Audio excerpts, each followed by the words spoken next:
What up, Suave? Man, chilling. I almost broke the number one rule as soon as we got started out here.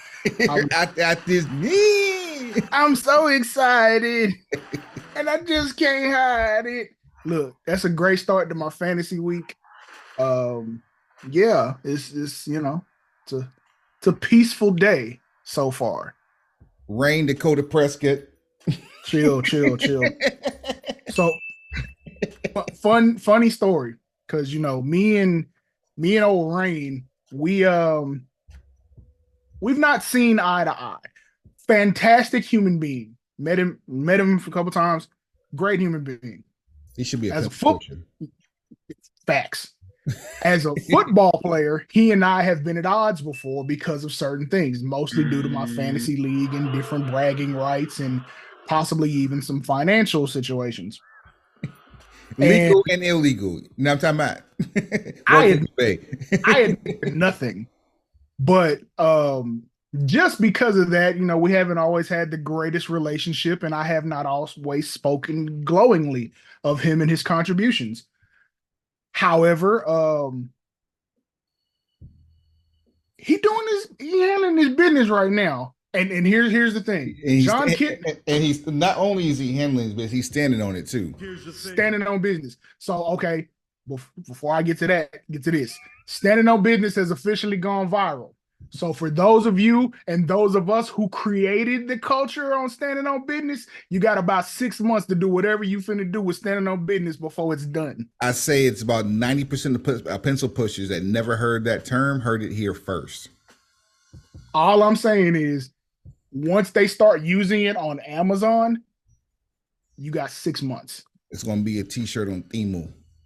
So if anybody talking about doing an album, a movie, a mixtape, anything that includes the term standing on business, you have 6 months, and I'm being very, very generous Very, with very those six liberal with months. that. Yeah, very liberal. Super liberal with that. Back to Dakota. So you remember when John Kitna used to be here? Yep. Not as a quarterbacks coach, but John Kitna used to play for this franchise, He played right. formerly of Detroit Lions fame, for those of you who are really into the NFL scene. When he played here, there was a thing where if I spoke glowingly of him, he played like trash. When I talked about him as though he didn't have a mother and a home, I got the best results. Same goes for Quincy Carter, Tony Romo. I never had that problem with Quincy. I did. I never had that problem I never had that problem with Tony Romo, aka Baby New Year, RIP E-Bang, who dubbed him Baby New Year. But I've never had that problem with those two. I've only had that issue with John Kitna and now Dak Prescott. So if I don't say anything glowing about him, it's not because I don't see what he's doing. It's because I have a sports phobia that if it's working and you don't talk about it, yeah, don't change it. it. It's the same reason Patrick Mahomes been playing the same draw since his rookie season. This may explain my brother-in-law's financial woes as of on Thanksgiving Day with the prop bets that I helped him facilitate. That Look, that's 4 out of 5 is good on school, but it ain't no good when you betting and you need 5 out of 5 to complete the defector, and defectors were defective. in the words of our dog Wonder, shrink the parlay. Shrink it. Don't be trying to hit a 12 pick mega plier. Chill. Get this 3-pick out the way. Take your winners. Go get your. I like my chances with the 3 after playing these 5. I played 3 5s and came up short on all 3 of them by 1. Now I like my 3. I like my chances on 3 much better going forward. Shout out to everybody with the 3 5s. Bang bang. It's gonna be that type of show today. That's live, what we on. We standing on business. How was your take? How was your turkey day, bro? I cannot complain. Actually, I can, but I won't. Oh, that's how thankful I am. Yeah, you feel me? I could, but I ain't. Yeah, bad man team. Boy, you can shot, boy. Feel me? I always have a story when I hit the road. Of course you do, because you always doing like adventures. This is no different. Of course, of course, of course. Took a drive from not sunny, beautiful Central North Carolina. Making my way downtown.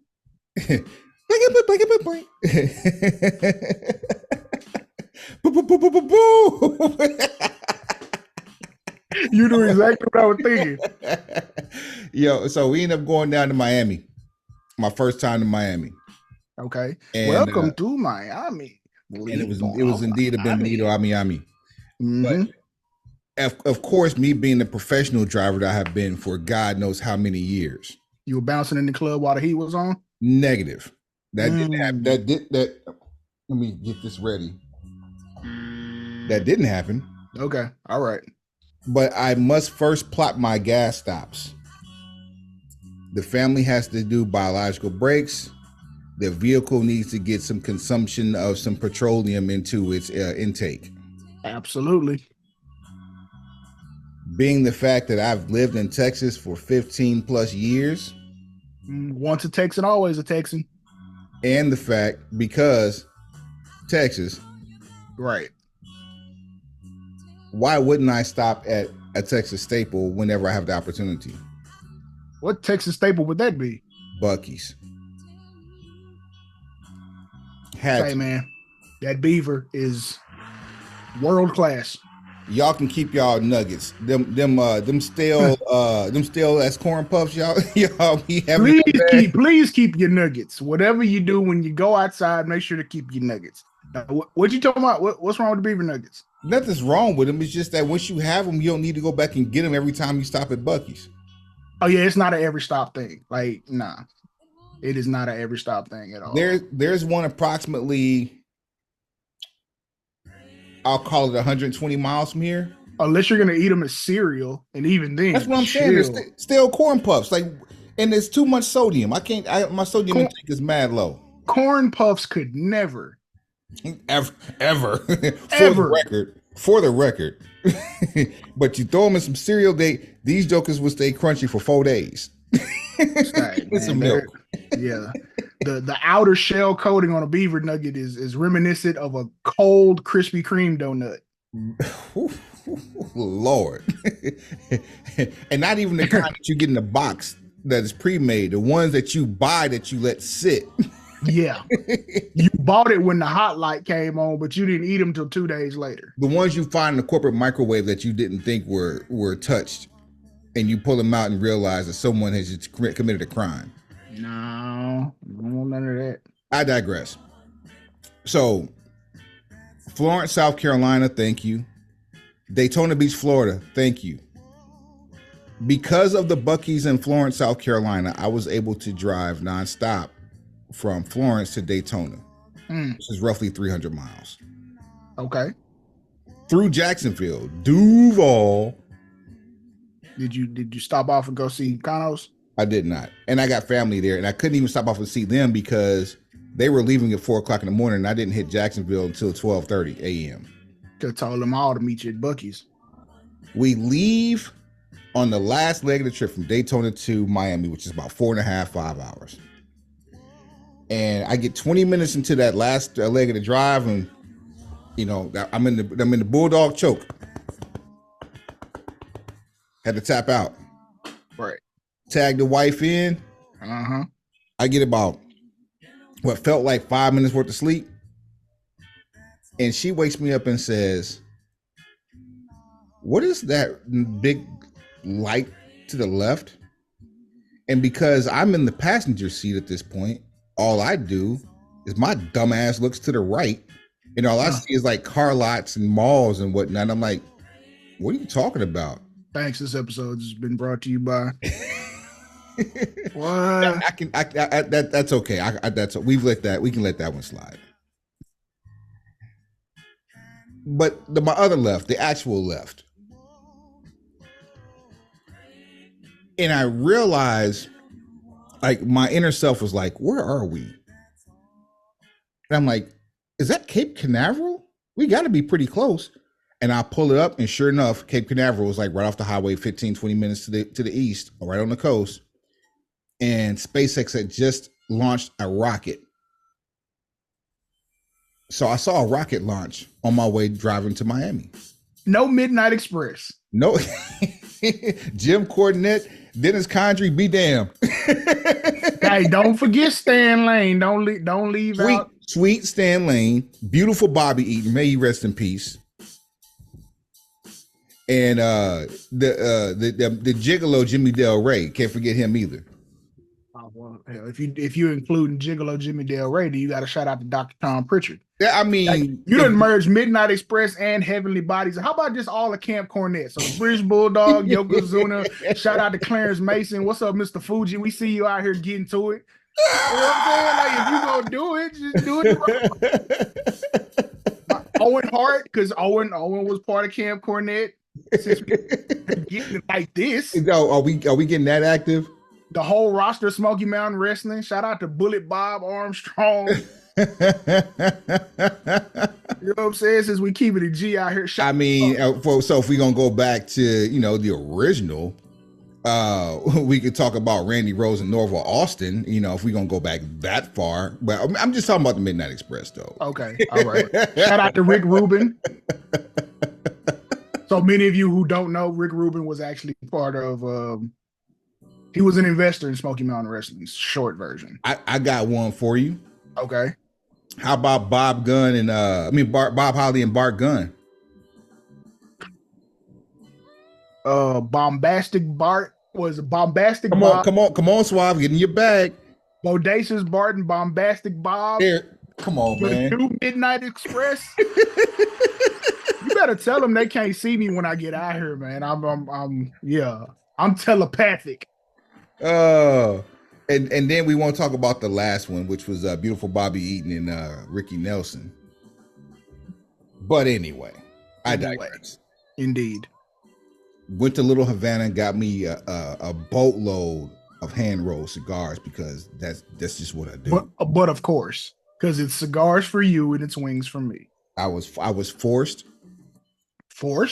to a very lush cigar bar, a nightclub at 8 p.m. that was popping, and I was treated to a Cuban Puerto Rican band.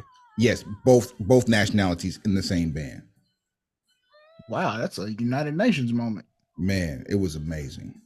On the way back, of course, the same two fuel stops in which I discovered a hidden gem, a third Buc-ee's in between these two. That's cheating. And that's cheating. What's crazy is those two, the first one and the second one are actually about 45 minutes apart. That's not fair. Yeah, that's not fair. On opposite sides of the highway, no less. So both sides get their feel. Oh, so it's for convenience. That's absolutely. Okay. Gotcha. Absolutely. There it is. So if you're coming from Miami, you can exit and go right. If you're coming from Jacksonville, you can exit and go right. Either way, the casino stays open. Pro tip. Went on the stop at Florence, though. I got charged up by one of my fraternity brothers who happened to be in the parking lot. Shouts out to Alpha Phi Alpha. This Founders Day, December 4th, 1906. You know what I'm saying? Shout out to Ron Murray as well. Yes, sir. Another one. Pencil Pusher Extraordinaire, the third member of the Broke Pencil Booking Company Pro Wrestling Podcast, infused with hip hop, who's also my fraternity brother. What's crazy just went up. Mr. Where we at? It's been a while. Oh, there it is. Mr. Price just went up. Scry like that. This man,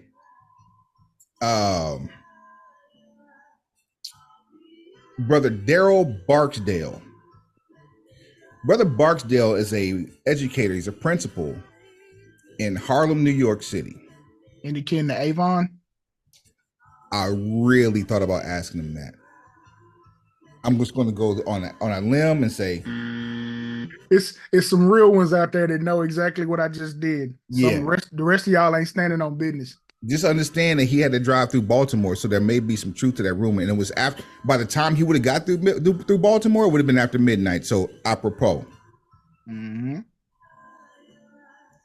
Brother Daryl Barksdale is better known as the microphone wizard DLB from the legendary group The Fearless Four. Mm. At a Buc-ee's in South Carolina, fam. What are the odds? What are the odds, bruh?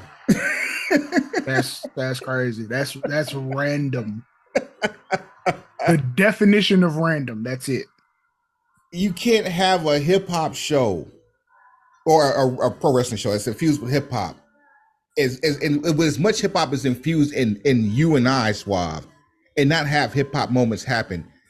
That wasn't the biggest, but probably one of my most favorite encounters of a rap legend ever. And I've met a ton, countless.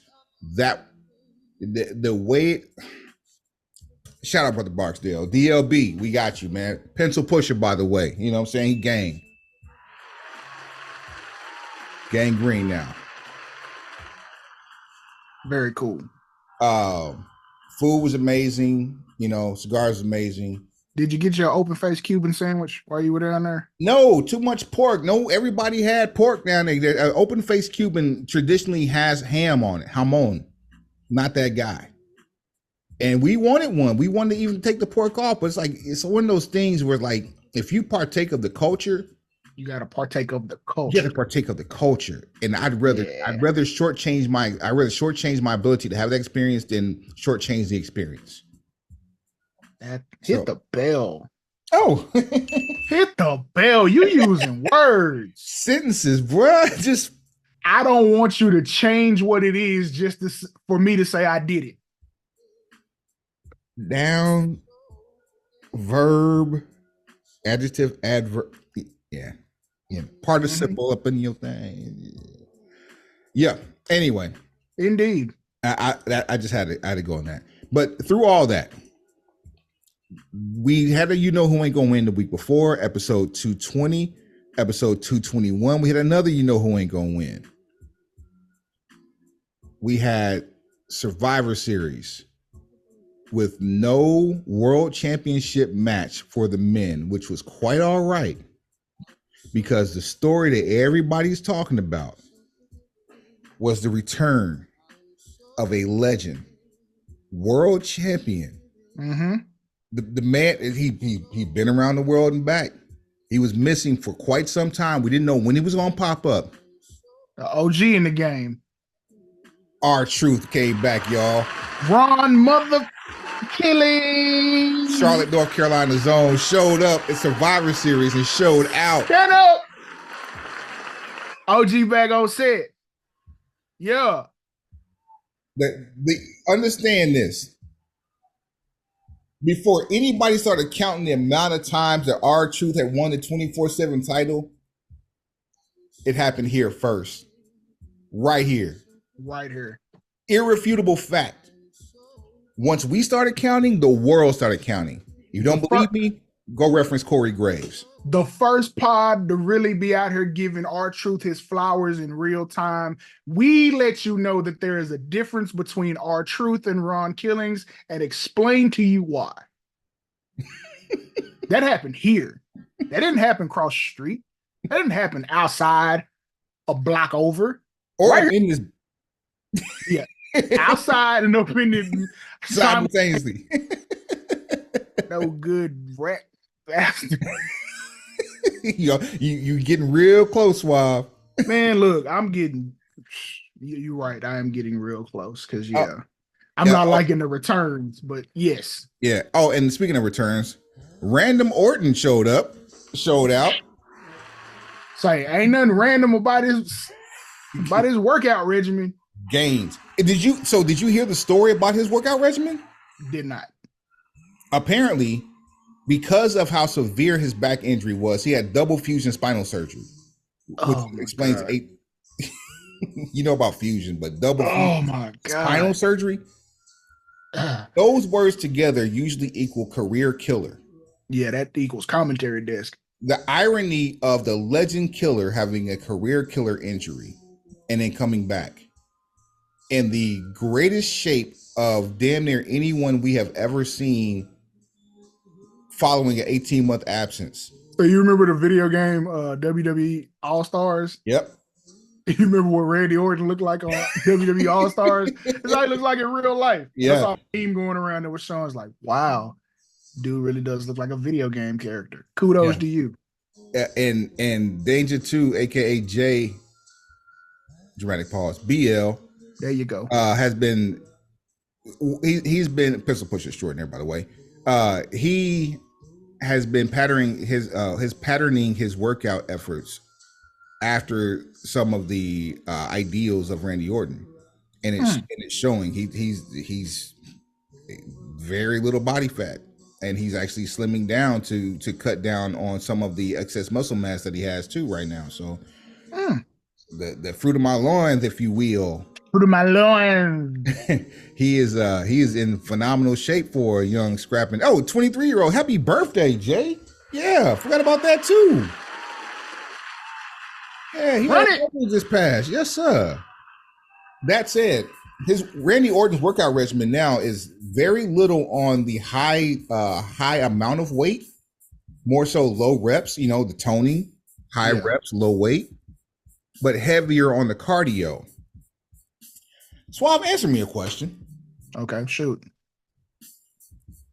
High reps, low weight, how much cardio can help you gain about 30 pounds of muscle on 18 months off with the back injury? I almost had an answer for you that would have gotten us canceled. That's the other show. But I have an answer, and it's funny. I just don't want to throw Randy Orton out there like that. But you can type it to me if you have okay, hold on, an idea of what that may be. Yeah, I do. Serious, in jest, or otherwise. Here's a good time for us to plug. Show BrokenPistolBC.com, BrokenPistolBC@gmail.com. That's at BrokenPistolBC on all things social. At BrokenPistolBC on what? Everything. Everything. And the wheels keep turning. I'm surgical with this. I'm sorry, y'all. Yeah, that's the coldest answer of all time. So I tell you what, ask me the question again. Just take Randy Orton's name out of it so we can let the pencil pushers in on the joke. Suave. Yeah. What can one do? Not to be confused with Danger One, but what can one do following an 18-month absence from a double fusion spinal surgery with high reps, low weight, that's cardio, that can help you gain 30 pounds of muscle during that time? Cycling. And might I add, thank you. I'll be here all week. Be sure to tip your waitress. Try the garlic parm wings. They're to die for. We're done. So I'll take it to the house. Pencil pushers. No, I'm not gonna throw Randy out there like that because that's not cool to make those allegations. Man, I'm happy to see him. But that's a hilarious response that I came up with on the fly. One of the most legendary people that we talk about on this show, you don't believe us, go back to the early episode. This is the Randy Orton story. And I have not always been the biggest Randy Orton supporter. So this is new territory for me. You can see this trajectory from episode 1 to 222, all to the archives. Because I think episode 8 is when it started to turn the corner because that story was just entirely too funny. It made a mixtape. There was a real mixtape. There was a time where you hated to hear the name, and then sometimes it was like for you, it's just like, I gotta break this glass. Well, okay, the glass is broken. Here he is. Don't want to use him. Here, you know what? He's the best option. That literally happened on this show. Yeah, it was never an issue where I didn't understand or recognize his proficiency and greatness inside the ring. I mean, you have a high level of intelligence. You should be able to recognize that. You know what I'm saying? You to figure that out. It had more to do with what I thought to be his exploits and personal character away from that main situation. Yep. And then to his great credit to himself, had started to expose parts of his personality that changed that narrative. And even from his own admission, he grew some. Pause. He was able to grow some. Your child. Right. I mean, I am. This is why we do this. But he had grown and he was able to see the world differently, articulate things a little differently, and was able to truly see life from a different perspective, which we all should hope to do if as we're blessed to grow old. So once he did that, it gave me an opportunity to look at him in a different light. And it's like, okay, I already know he can put the work in the ring, but now he has a likability factor. And then he started talking about, burning trees in public. It was like, what's not to like about this guy now? He's all right. The one thing that got him popped and almost like permanently exiled from WWE is the one thing that saved him on the comedy side to gaining a personality within the same organization. That he's been the only organization he's ever worked in north of OVW. And the man was also smart enough to say, oh, okay, y'all finding for this, so let me go ahead and pay the year out right now. Right, there it is. And I'm going to give you this up front. Just leave me alone. I'm telling you, like, it's about to go down. If you testing once a month, it's $1,000 for a violation. Here, take this 12 grand and leave me alone. Oh, and by the way, have you met my tag team partner? Who's no longer there? That aside. Oh, you know what though? Because Randy Orton, Matt Riddle, Rob Van Dam, trios champions. Please, that's a forbidden door I won't open. Randy Orton is off limits for anything singles match. Them three in a trios, and I'm talking about a run, a worldwide run. Come on, you put them on a world tour, boy.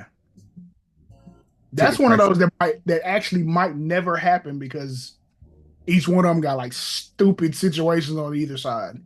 And we talking about high ticket prices. It's nonstop. The only downside that I saw because of how impactful Randy Orton's career has been with in all aspects, how he left for this injury and how he came back. If this were 15 years ago, I swear we would have got the emotional Randy Orton that we got on Monday Night Raw with the nastiest heel turn on that show that we have ever seen. I was still waiting for it. Even now, I was like, there's a chance somewhere here soon somebody getting kicked in the head. I mean, who's cooking the books back there now? Uncle Trips. And Brother Love is still back there. But you can stop at Uncle Trips with this one. Because he was a master manipulator when it came to the cerebral assassin. Who better to help cook the books on the return of the nastiest heel ever in the Legend Killer than the cerebral assassin? Because you have to wait for the honeymoon period to evaporate. When somebody comes back, there's usually a huge pop for them. If you do a turn in that same window, they become almost a tweener because you're so happy to see them, you don't care what they do. Good takeaway. Because I'm thinking like when Roman came back post leukemia and Seth turned on him, that was beautiful. Was it Seth or was it? That was Seth, wasn't it? No, when he finally came back, no. You're doing when Seth came back and cashed in on No, the Shield reunion. When Roman came back from leukemia and they had a moment in the ring together, I believe it was Seth that hit Roman in the back with the chair. No, you're fusing together two moments. Am I? Okay. Yeah. When they came back for that last reunion, that was the last reunion. The chair shot is what broke up the first situation altogether. Okay. So it's like death of Evolution, death of the Shield. Gotcha. They're the dominoes that knock one another over. All right. There was another return. Stephanie McMahon was ringside. Wouldn't call that a return. She just had a really prime ticket. But it's her first time return to camera. First time we've seen her on camera and mentioning WWE by name since May of 2022. Hey, look, certain things are important. There is proof that the absence makes the heart grow fonder. It was a good moment to see her at ringside Not under duress. Butterfly in the sky. Come Come on. on. Let's get it Let's get it on. on. It's just too easy, bro. It's just Too easy. Too easy. Wait, did we miss anybody? Uh, Like R-Truth back, chocolate marshmallow. Randy back, Stephanie McMahon back. Chocolate marshmallow. No, thank you. Oh, you went? Did you guys go to brunch while you were in Miami? We did. Did you have cranberry mimosas? We did not. They had them in Chicago. Hey. That was it. That was the chocolate marshmallow. Here's the dope thing. This is what. First of all, I don't know how. Other than the fact it was in Chicago, I don't know how I feel about the moment. It felt unnecessary. Other than the fact it was in Chicago, but Living Color, Cult of Personality, has been the CM Punk theme song to going back to the real WWE champion situation where he actually won the belt from Cena in Chicago, took the belt, put it in the refrigerator, took 3 weeks off, and then came back to challenge for the belt that he never lost that Cena had. And so what, 2011? That's been his theme song? Yes. Okay. I actually read some about that today. What the average ear doesn't understand, and what Michael Cole kind of glossed over, which he can't really do this in detail to the point to where fans would care about it. They announced that version that Punk came out to as a remastered version. There is a difference between a remastered version and a re-record. What Living Color did was play the instruments the best of their ability, almost as if it was sheet music. And I'm sure because it's their biggest hit that they've played this over and over, so they know how to get it to the exact point that it was in studio back when it was originally recorded back in 95, I believe it was. Mm-hmm. But the re-record does a couple of different things.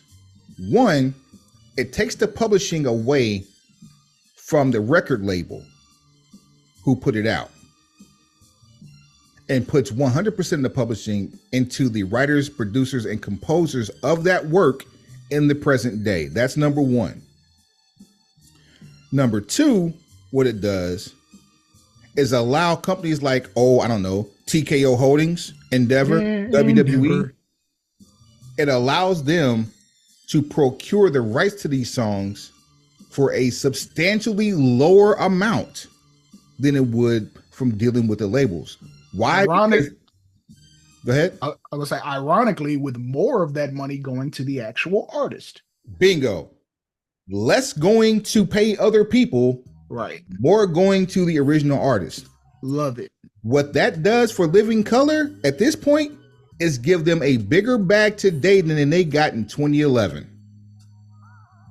Shouts out to both Phil Brooks, TKO, and also major shout out to Living Color for securing that bag. Trios champs. Amazing work. They're your trios champions. That's forward thinking. That's somebody involved that says, you know what? Here's how we not only do we get some for us, but we're gonna make sure you get some too. That's all we be asking for. I don't care how much of a profit margin you make as long as I get my slice. Well, I ain't gonna tell that lie. Sometimes I do want to know. But if I'm getting a substantial enough of a cut, and certainly a bigger cut than what I was getting before, fine. Whatever you're gonna do to make your larger portion, blessings unto you. Now, what is one thing CM Punk equal anytime he's on TV? Angry people on the internet. That's one. It's not the one I'm thinking about. What's a good one? Business-wise. A good thing? Yes. Ratings. Ticket sales. With the ratings that CM Punk can garner and or has garnered historically and will do in perpetuity, safe to say, anytime he shows up on TV after an absence, the streams for Cult of Personality go up. Facts. With Michael Cole announcing on Monday Night Raw, a show that was obviously more watched than the previous weeks, maybe previous years, in that one episode. You think? Because of the final segment to see what may happen.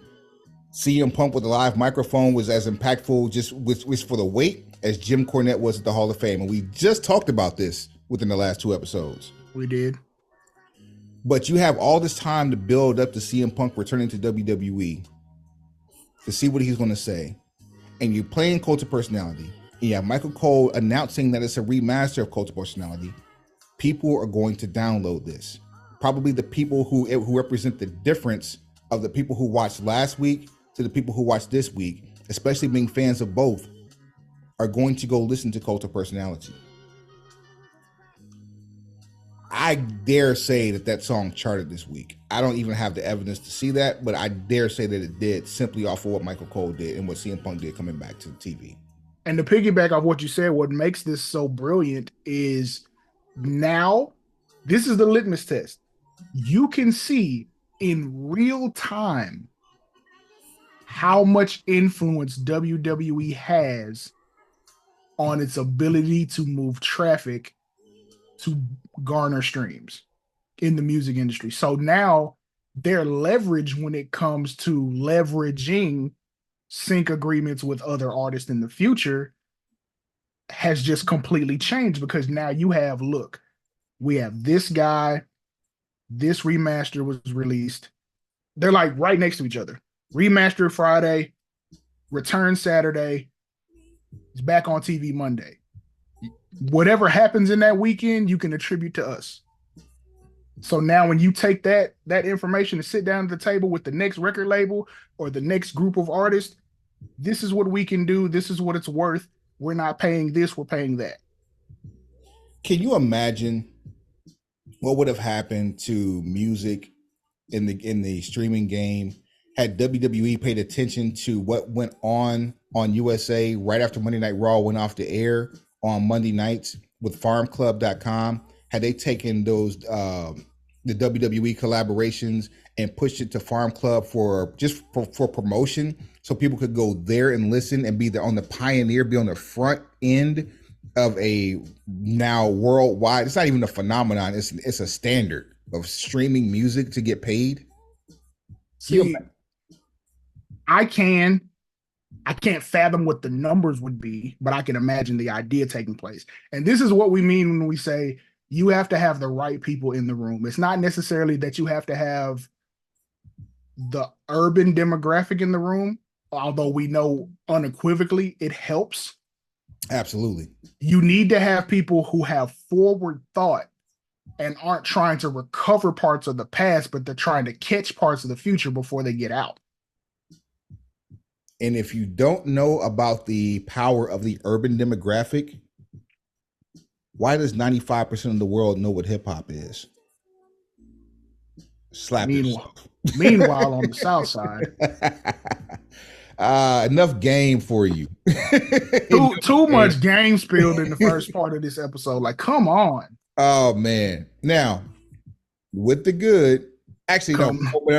We'll come back. We'll come back to that. Because I was about to ask you something. Please, we're on the same page. You have to ask me. Because we've been talking about work stuff, and we're talking about stuff going on at work. Why is it that the internet wrestling community as a whole feels as though you have to be friends with everyone you work with? It's a work relationship, meaning, and because both of us have worked in customer service and or sales, and or we've dealt with having clients and clientele. We can be cordial, we can be friendly, but as long as we understand that the execution of this relationship is centered in business, the minute I give you bad business or you give me bad money, the relationship ceased to exist. So why is it that I need to pretend like we're going to be on each other's Christmas cards? Friends know how many of us have them. friends, ones we can depend on. I'm here to make money. Before we not go any friends. further, let's draw this line in the sand. Are you friends or are you friendly? Friends know my birthday. Friends know where I live. Friends know my kid's birthday, or at least around about the time. A general idea. Friends say what up to the missus or the mister, depending on your preference. Whatever your household set up like. Who I'm talking to. Right. Know your audience.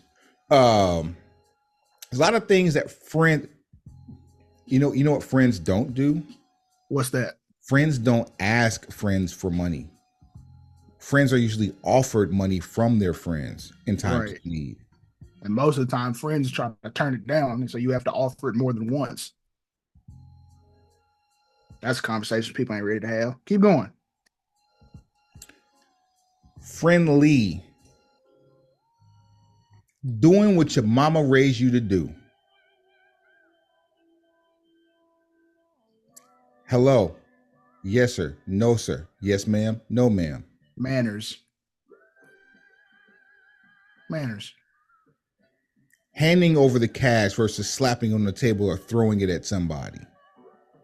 Knocking on the door, using the doorbell instead of walking in. Speaking to everyone when you enter the house. Speaking when you make eye contact. Making eye contact. Wow, what a concept. It's like, yeah. And trust me, I do get this.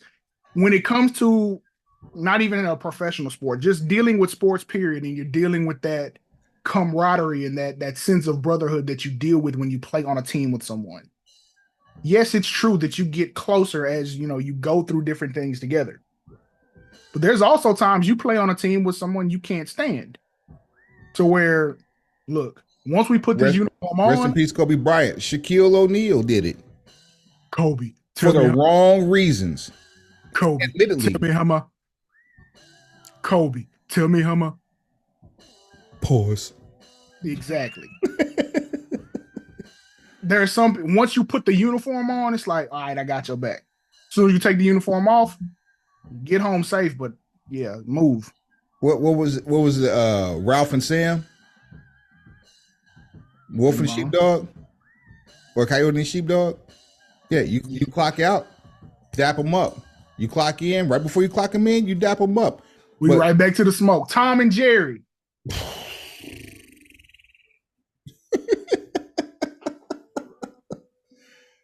Yeah, I don't understand it. I must admit, that wasn't what I thought you were going to ask. I'm glad you asked that question because that was needed. That's needed dialogue there. Well, I asked it because with the return of Cranberry Mimosa to a gainfully employed situation at Stanford, everyone's supposedly waiting on this other shoe to drop because the reports coming out of the first Monday Night Raw is that everything went well. Cranberry Mimosa went out of his way to speak to everyone, was personable, all of those different things. And he fired a shot too. Word? The same shot that got fired. Well, things we were waiting on, we didn't get. You're not gonna get them on free TV. You're gonna get those periodically throughout the course of his tenure, and it depends on who he's in the ring with. We got a gem. We got a Easter egg. Which was?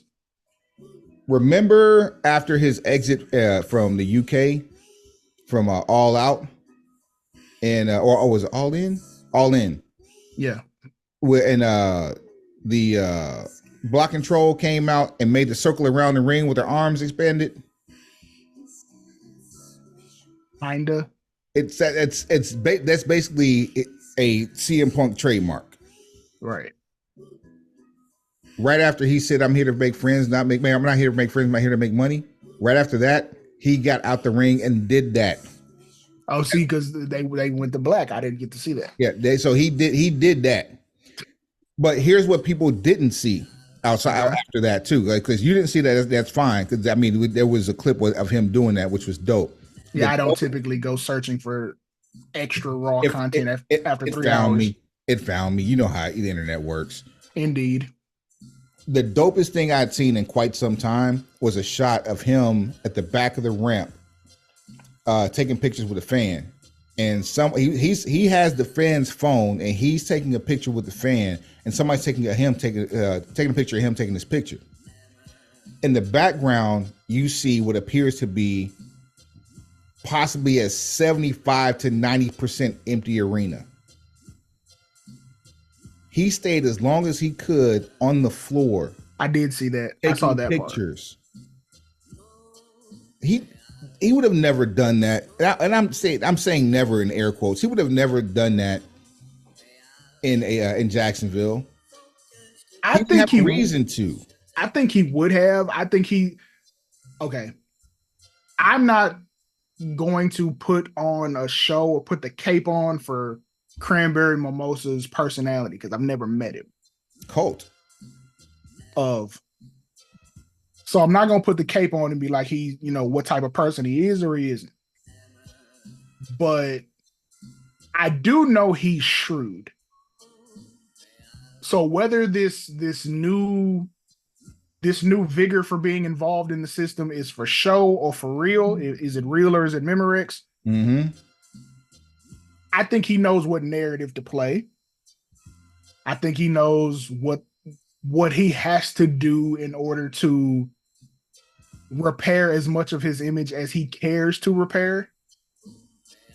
I also know, with as shrewd as he is and as pro wrestling savvy as he is, this is probably setting up for the mega of heel turns.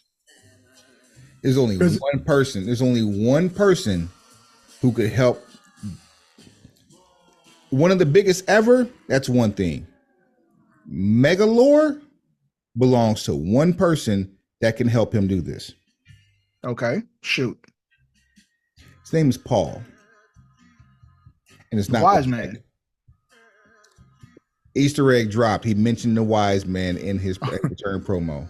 A wise man once told me to get everything I need out of this place, I'm gonna have to leave and come back.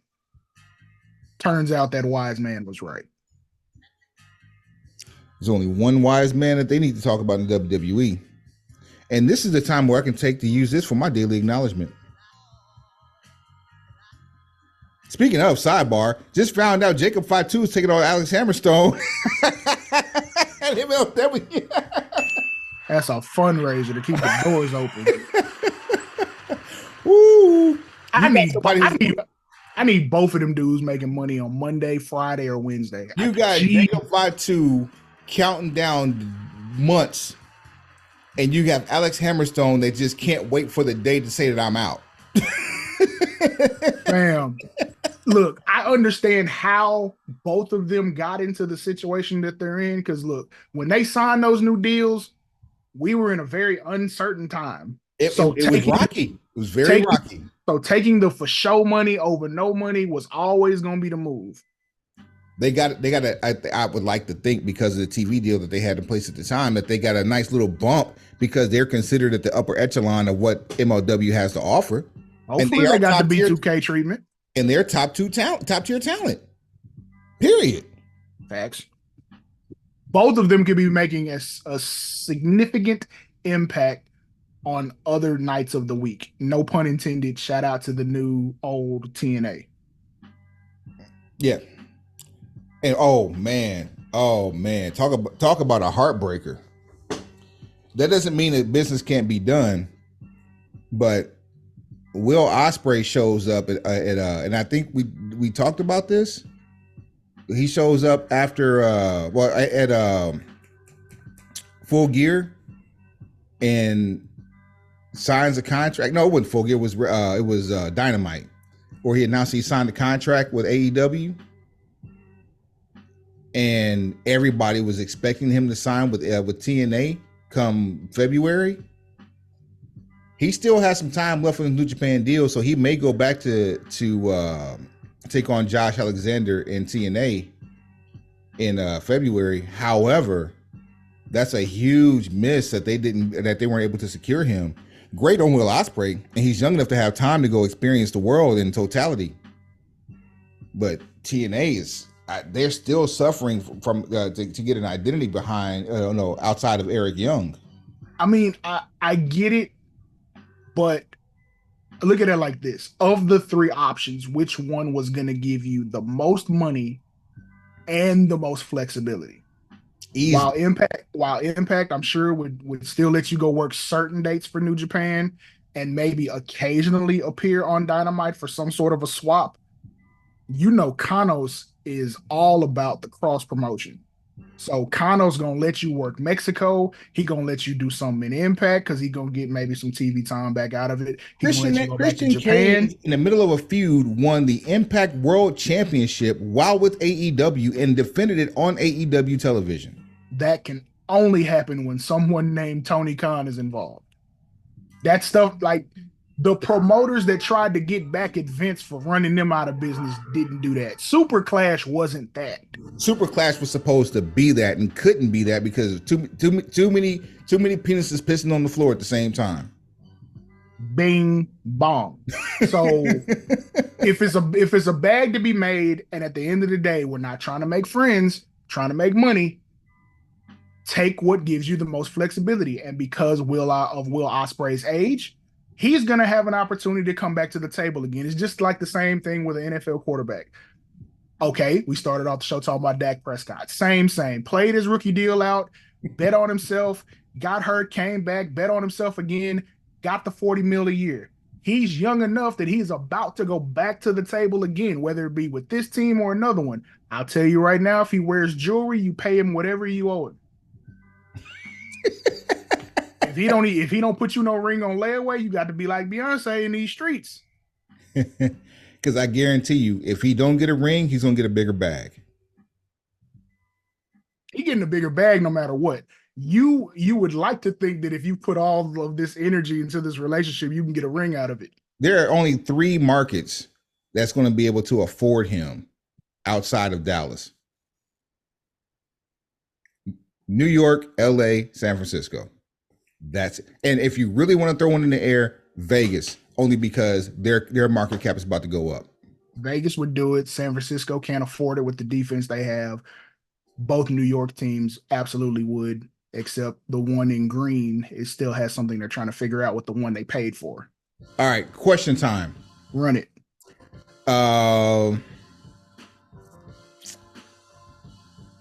We know Cranberry Mimosa's back in WWE. Who the devil now? So, moving back to Jacksonville business. So, okay. Quickly, because we got more business with this with Tick Magnet. Facts. We did a mixtape not that long ago with people who could potentially be the devil. CM Punk was on that list. Obviously, now we have to take him off of that list. Notables from that list were Adam Cole, Baby, Kyle O'Reilly, Jungle Juice Jack Perry, Ricky Starks was on that list. Signs are pointing, or his magic 8 ball. Ooh. All signs point to we may have a whole episode about him in a few months. Right. And just common sense guesses based on, body composition and everybody that kind of fits into the same idea. Roddy Strong, which I think that would kind of, it's wild. If it wasn't for the height, Moxley would fit into that composition too. Maybe. I brought up Bryan Danielson. I thought that would be kind of a curveball. I got one, and I don't know if you heard this one or not, but I got one that I literally just thought of. Who? What about Tony Khan? I hate it. I hate it too for all the reasons you hate it, but that's not an idea that you thought might actually be who it. I'm not saying it would work. I'm just saying it's an idea. It would be the worst reveal since the higher power. It was me, Austin. It was me all along. Absolutely not. That might have ended the Attitude Era. That right there. That reveal may have been what killed the Attitude Era. That and the ending of WrestleMania 17, that was it. The well had run dry. You had gotten by with doing your homework in the car on the way to school for the last time. You just you there's only so many times you can hand in a blank sheet of paper, bro. That was it. That dog can only eat so much homework. I'm seeing this groundswell on the internet that suggests that Britt Baker is the devil. Ew. Why? Ew. Just ew. Just because she is in a relationship with Adam Cole now, she's supposed to be the devil. You do realize the person dressed as the devil threw Anthony Bowen through a plate glass window, right? And did not have memories. Okay, thank you. Keep it real. This is not to suggest that someone of stock female auto parts could not execute that. The issue is, how do you hide said auto parts in black spandex? You can't. That's how. So whoever the devil's gonna be, I just hope the reveal is good. All right. What if it's Matt Riddle? That would be fire. The problem is too tall. You're changing the person inside the black clothing. Matt Riddle is far more defined. True, but okay. As far as a domestic wrestling fan, you've only seen one version of Matt Riddle. It would be WWE's version, unless you followed him on the indies. You followed him on the indies, you were watching for match quality, not for character content. That's why I got familiar with it, was the MLW. Right. So for him to flip the switch and do something completely different somewhere else, I think would be a good idea, especially if you give him someone alongside him to probably do a lot of the talking. But yeah. All right, and then it can't be Kanos though. It can't. All right, and then back on the topic at hand. Yeah, Punk himself returns. Yeah. So was his comeback to AEW better, or was his comeback to WWE better? You knew both of them were gonna happen. And even in knowing both were going to happen, WWE still felt less likely. It's hard to say. Like, both happened in front of sellout arena crowds. There's really not a huge difference. There's the people who are scratching the 7-year itch versus the people who are scratching the 9-year itch. I can't really say which is better. I guess you got a better promo because you got a promo during the return the first time. I think maybe the AEW return was better. I like the AEW return for a couple of reasons. Okay. Collision was just a property. It was an idea. Okay. The entire show was built. The entire concept of the show was built around the return of CM Punk and making it his show. You mean Rampage? No, Collision is a Saturday show. Rampage was the This Friday is what I'm talking show. about. I'm talking about the Saturday show. So okay, Collision was supposed to be the brand split, right? Where the Elite was on Wednesdays and Danielson and Punk were on Saturdays. Okay. Rampage is the Friday show that's usually taped around Dynamite, but Collision is usually its own animal. Collision was built specifically for CM Punk. Oh, well, yeah. Post brawl out. Post brawl out, yes. This year, like the summer, that man had 3 summers in professional wrestling, and all of them were equally as storied. Finna have a 4th. Come on, man. Finna have a 4th. What you think this summer finna look like? Listen, with a less traveled Roman Reigns and a fully vested CM Punk, 2024 about to be a mother for that man. It's finna be ignorant. It's finna be 100% ignorant.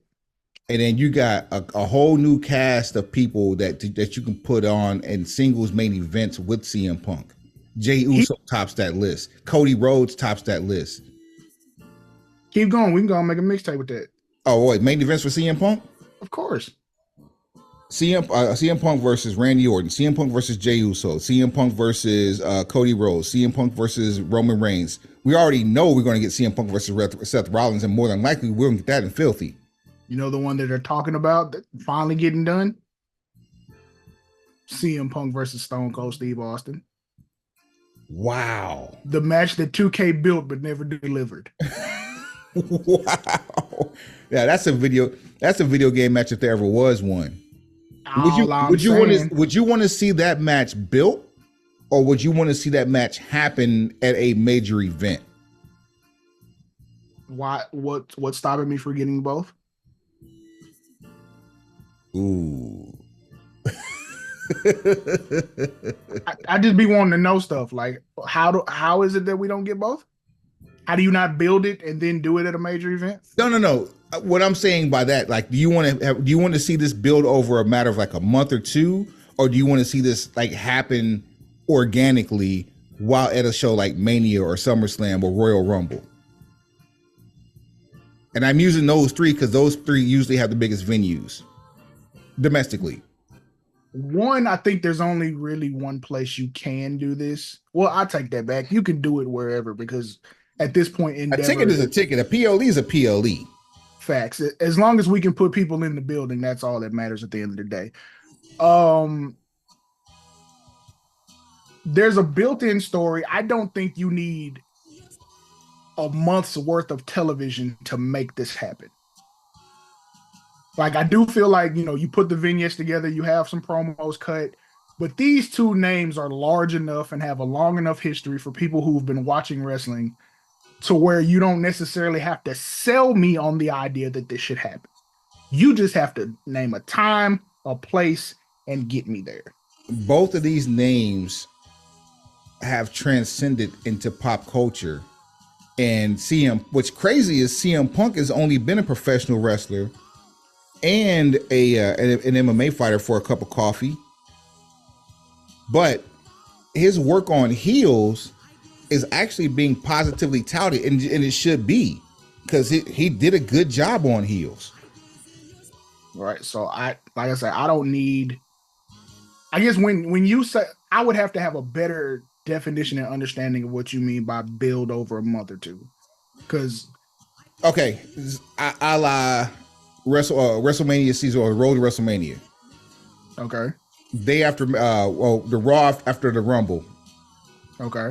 Punk starts talking about his trajectory for WrestleMania. Right. Does he call out Austin and then they go into a program, or do they happen to do a show in like Texas or Nevada, and then Stone Cold shows up and then something happens that way for the program to go down? I would like to see it as a situation where Punk starts cutting a promo, preferably an angry one, starts kind of going not necessarily off the rails, but in a backhanded, indirect sort of way references Steve Austin. Yeah, some mention of like taking your ball and going home. Or something, or you don't like me because I'm not a beer swilling. There you go. And then about 3 or 4 weeks later, when they come through Texas, somebody come around to come see about that comment you made about a month ago. I heard of something saying something about it. Something. Pull up. And after that, he going to Sonic for a Coney with chili, what? Cheese, what? Onions, bing bong. You got to wash it down with a slush. What? Grape slush. What? Lemonberry. What? Strawberry. What? Cherry. Ocean water. So with I mean, ice, easy what? ice. You see what I'm saying? Large. Route 44. I'm here for that. That there's two main events to that feud. There's whenever they go face-to-face promo, and then there's the match itself.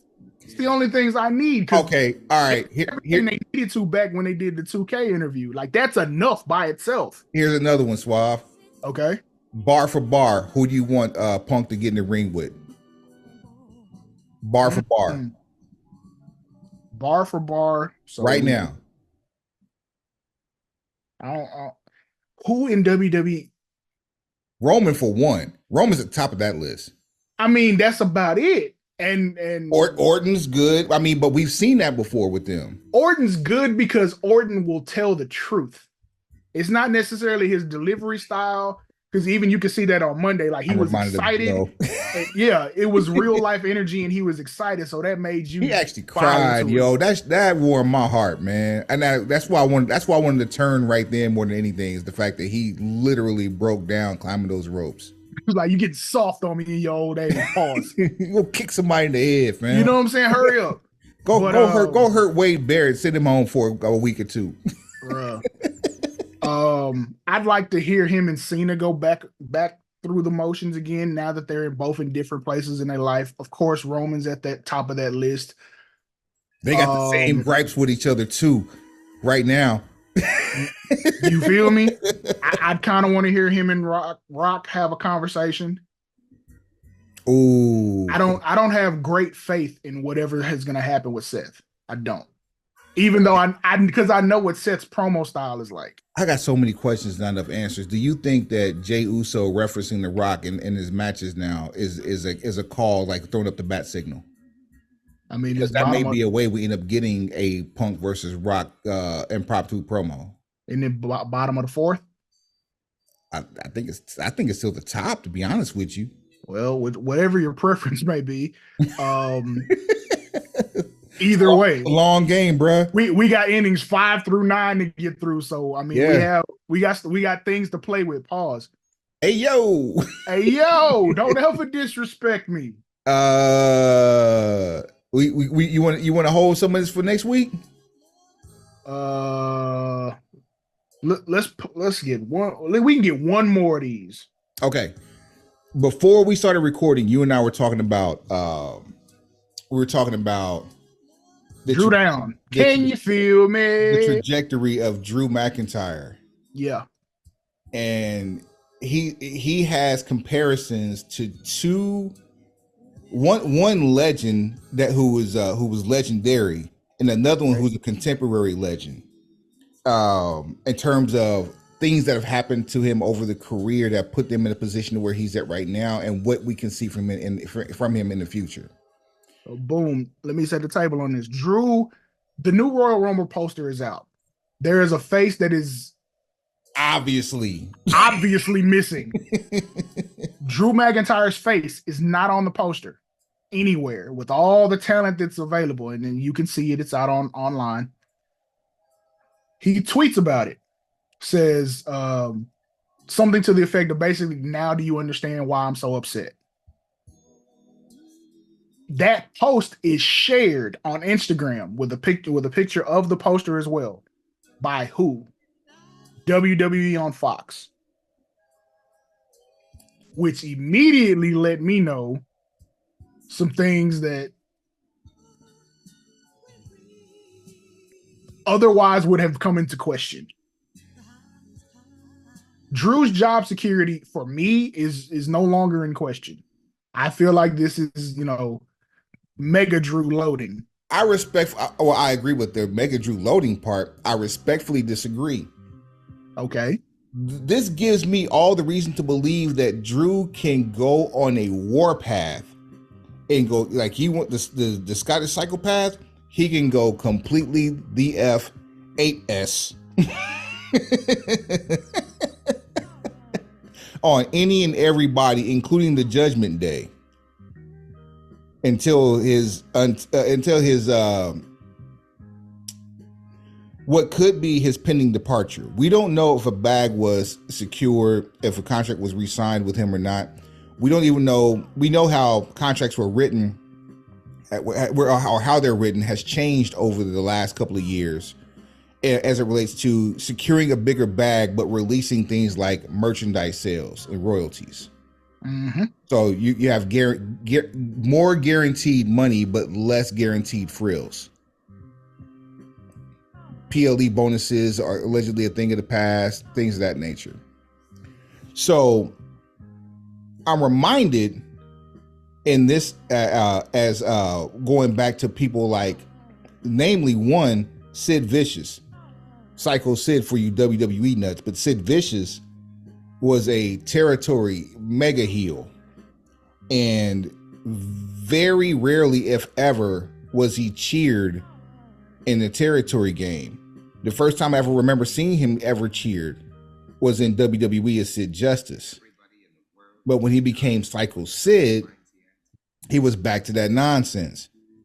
And the one thing that all of these runs had in common, and I told Suave this earlier too, the only time I remember Psycho Sid or Sid Vicious having a run that lasted longer than a year in any organization was his last run in WCW when he broke his ankle wrestling Scott Steiner.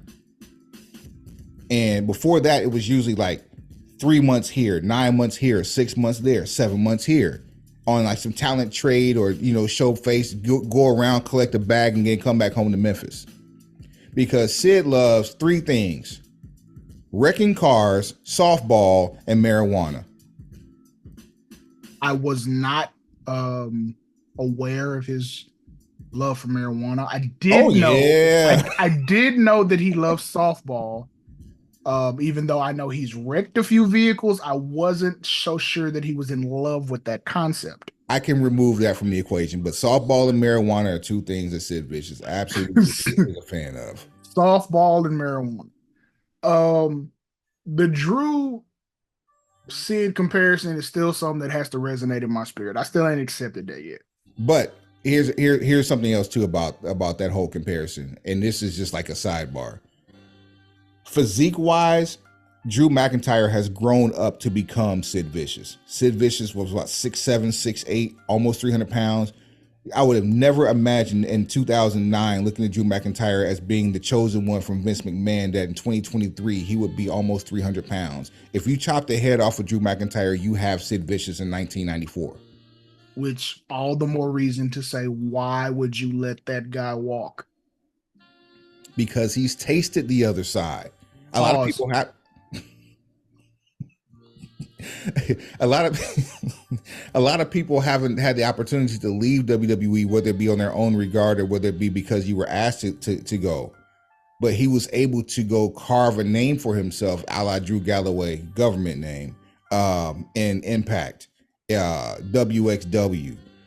He just, when you're able to travel and do other things, like if it's not the only thing you can tell others that it can be as good elsewhere. I mean, you have the ability to know that you can survive if you had to go outside. But okay, this is the equivalent to me. This is the equivalent of saying, am I going to work on my marriage or am I going to go back to the streets?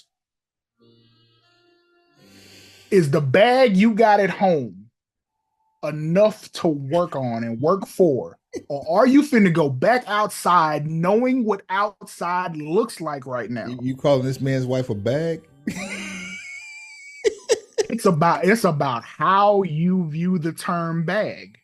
There's bag like old bag, and there's bag of money.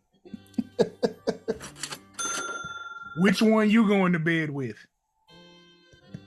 So either you gonna work on your marriage and fix your house, or you gonna go back to the streets and you see what outside looks like. You see what outside looks like in Jacksonville, for good, bad, and indifferent. All the good reasons, all the bad reasons, all the stuff that's indifferent. You know who you're gonna have to deal with when you go to Jacksonville.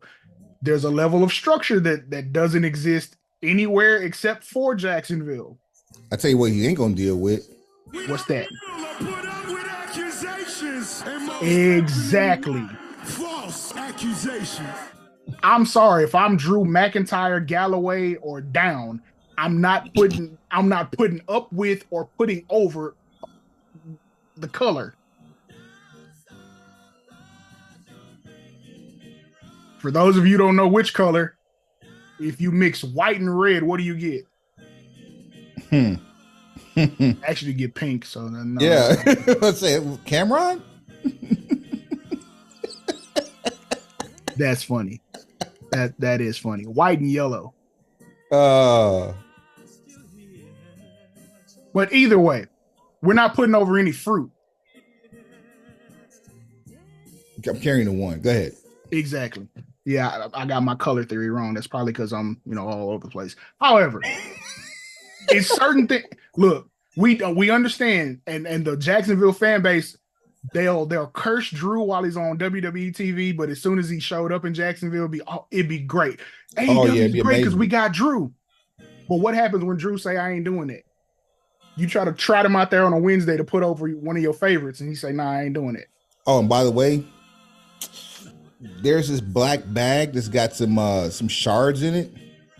Take that with you. And if you don't, it's going to get used on you. He ain't having that. Now, so all of a sudden, is he not going to be a team player? Y'all going to run him out of town like the last superstar you had? What plan do you have? Because at this point, the biggest selling point that Jacksonville would have for Drew is that, one, we give you a huge bag. Well, it's three then. We'll give you a huge bag. You'll work a much reduced schedule. You can headline Wembley. Those are the three. That's what you jumping in the DMs with. That's the finish line right there. We'll make sure you stay healthy. Wembley's yours. He can't help but stay healthy. He ain't gonna work but twice a week. Oh, and by the way, we'll give you Danielson. I'd take Ospreay. I take Ospreay too over Danielson, to be honest with you. Ospreay versus Drew headlining Wembley. Count this money. Oh, Ospreay. Oh. You see, I'm trying to get a bag. You driving across borders with a passport card. You feel me? I'm trying to get a bag for these people. That's what if you're gonna hop in Drew DMs and trying to get him to leave his wife, what you have to get in there and talk about is, I got a bag for you. I got a reduced work schedule for you. And I got a main event in Wembley for you. In that order. In that order. Or in any order. Get in his DMs with those three things, you might make him reconsider whatever's going on in Stanford. Other than that, litera. Sure on the subject. Sure, brokenpistolbc.com, brokenpistolbc@gmail.com. You know what it is. At brokenpistolbc on all things social. At brokenpistolbc on what? Everything. Swab, take him to the house. Like, rate, share, subscribe, comment, rewatch, tell a friend. Tell that friend to tell a friend, then tell that friend again. Heads up, pencils down.